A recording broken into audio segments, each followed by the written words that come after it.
జాగ్రత్తగా వినండి.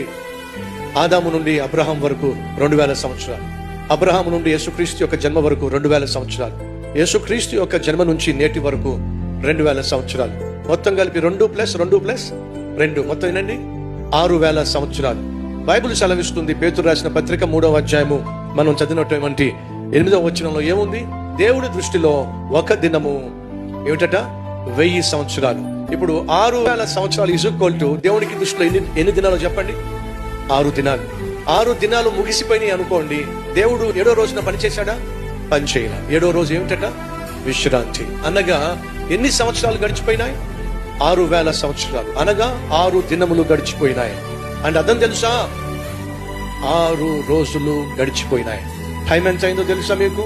11 గంటల 59 నిమిషాల 59వ సెకండ్ మీద సెకండ్ ముళ్ళుంది.